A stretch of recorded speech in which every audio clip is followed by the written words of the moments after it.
Welcome back to the SportsMax Zone. We continue with football in Jamaica. Chairman of Professional Football Jamaica Limited, the PFJL, Chris Williams, has rubbished claims the body racked up significant losses in its inaugural season and has yet to pay any prize money to the teams. In a WhatsApp message being circulated in football forums locally, an unnamed whistleblower claims PFJL is drowning in about 50 million Jamaican dollars worth of debt. Now, in an audio clip which has also gone viral, Williams can be heard admitting that PFJL did encounter financial difficulties, but denied the specific claim there is no money left to pay the top teams. He joins us on the phone now to speak to the health of the league's finances. Chris Williams, welcome again to the SportsMax Zone. Yes, thank you for having me. Good.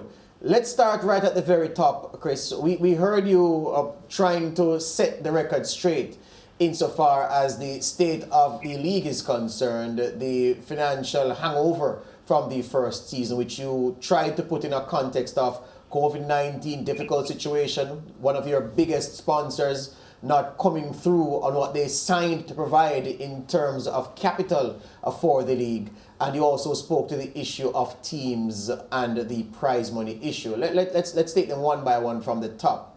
In terms of the debt position and the loss position, which I hear people conflating, can you give us the numbers that we're looking at coming out of the inaugural season? $8 million loss. That's what we're looking at. Right? $8 million loss. Okay. The impact of one of your biggest sponsors not coming forward with the capital, what has the effect of that been on the league's finances? Well, we would have been looking at probably an $80 million profit if they had come through. So, would have been, well ahead if they had come through. But they didn't, and we were able to make some adjustments on our expense side to ensure that we could still come as close to break even as possible. And so, we came close, but we fell short by about $8 million. There's a figure of $29 million that has been that is prominent in the message and about a debt to a certain institution. Can you clarify that $29 million for us? Yeah, so when you take all the debt and all the money that is owed to us from legitimate sponsors, so you take into consideration that $29 million, and you take into consideration $36 million that sponsors sponsors that say they're going to pay. Owed to us, the net loss is $8 million. All right, but I heard you say something about a line of credit that proven investments opened for the clubs to access, because I was wondering to myself how the clubs kept afloat during the competition. Where did they get money for their own overheads, irrespective of the league itself? So is it that Proven opened a line of credit, and that at the end of the day, when you tot it up, what it is that the clubs accessed through this line of credit, that figure is $29 million? Am I right? No, you're not. The $29 million was a line of credit offered to the league, not to the clubs. Yes. And so the league accessed those funds in order to keep the league being executed while we waited on monies from our sponsors.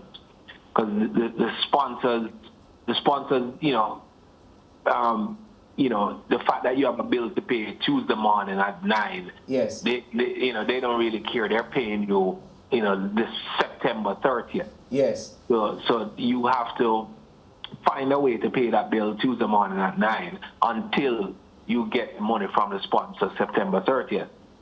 So that's what we did. It's a cash flow line, and so we're collecting from the sponsors now.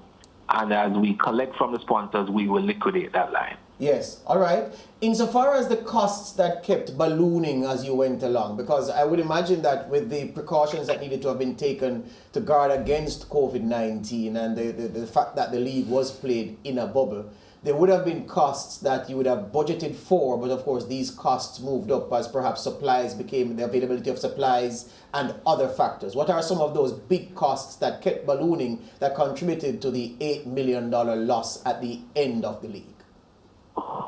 Testing was one that was, that came in higher heavy on us. Match the expenses in terms of security from the police, in terms of just barriers and so on, just to ensure that we kept the players apart.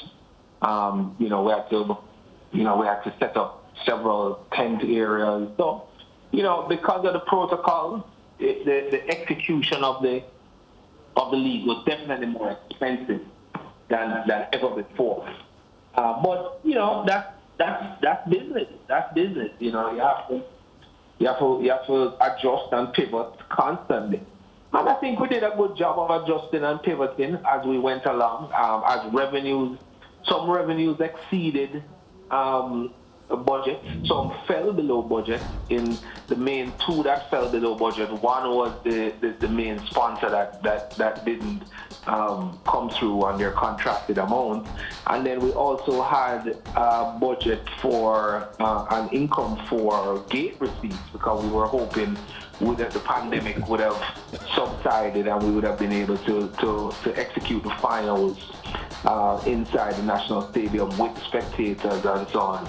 And of course that didn't happen, so we had to pull that out of the budget and so on. So, Chris, without identifying the sponsor that didn't come through, because I know you want to protect that relationship and it's sensible to do so, can you give a precise figure that they committed to but they didn't quite come through on? What's that number? 88 million. I think we responded in our response to the WhatsApp, and we spoke about it in the board meeting. 88 million. So one sponsor committed to 88 million and did not come through with that amount. Came through with zero. And in fact, as you know, well, I'm not sure if you know, but just to repeat, we had ordered gear from our sponsor, Admiral. Admiral gave us a deal on gear, and we brought the gear in with that sponsor's name on the shirt. We had to those gear are still in my office right now. They're stored in my office. So we had to hold those because we didn't get the payment, and we had to pivot to quickly buy new gear and have them redone in order to have to be able to execute the league without a sponsor on the shirt. What did it cost you to do that? That hit us probably about another 4 or 5 million. And so that, and as I say, I mean, we're not that's how business is. You get hit left, right, and you jump and you bob and you weave, and so I think we did well coming out of all of that. I mean, we paid 43 million to the club. Yeah.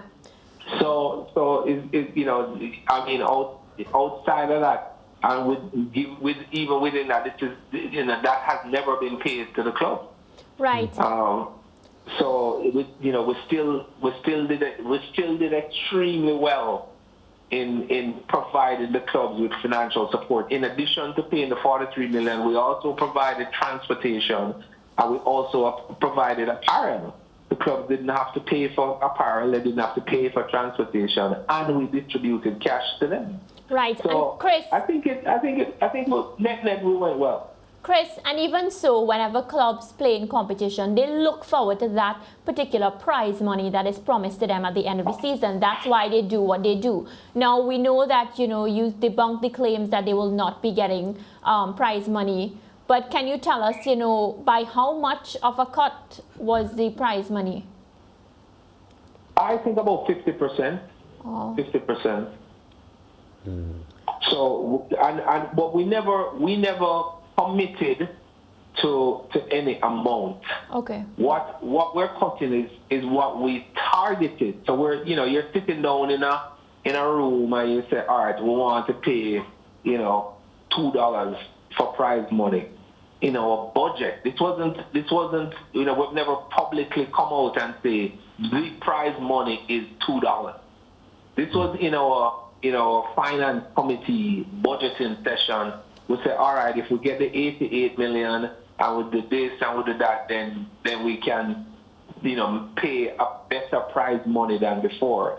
So that was the plan. The plan was to step up the prize money. We didn't. And so what we're doing now is just coming back to the regular prize money that was always paid.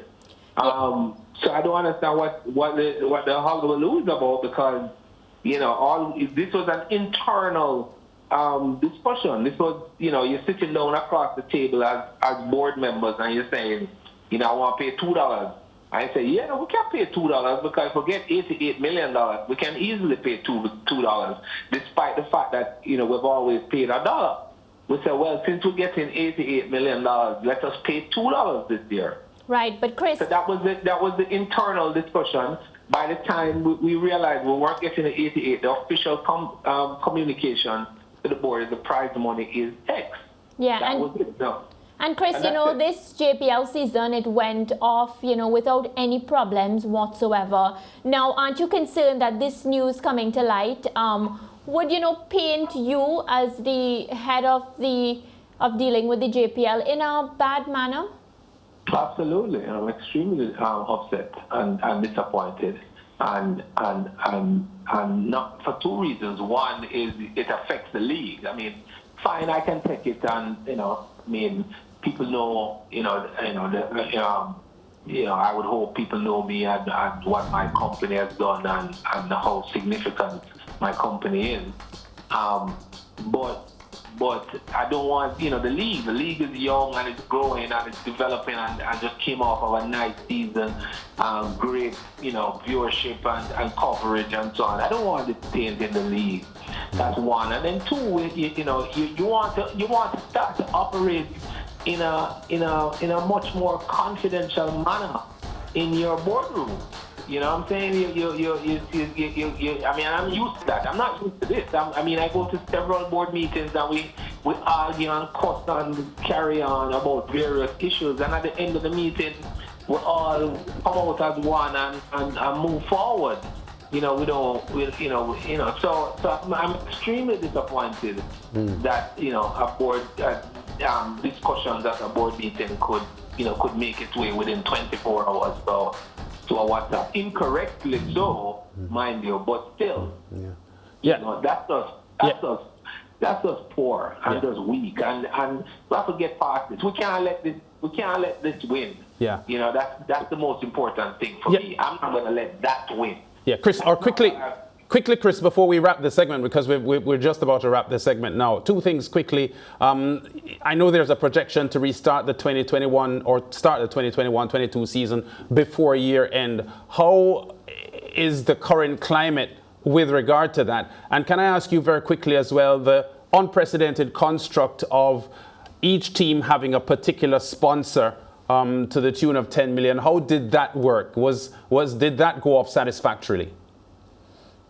Listen, I always said the sponsorship contracts for each team is not, the funds don't go to each team.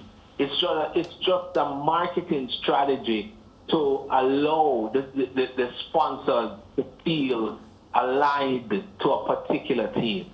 But the contract is with the PFJL, is with the league.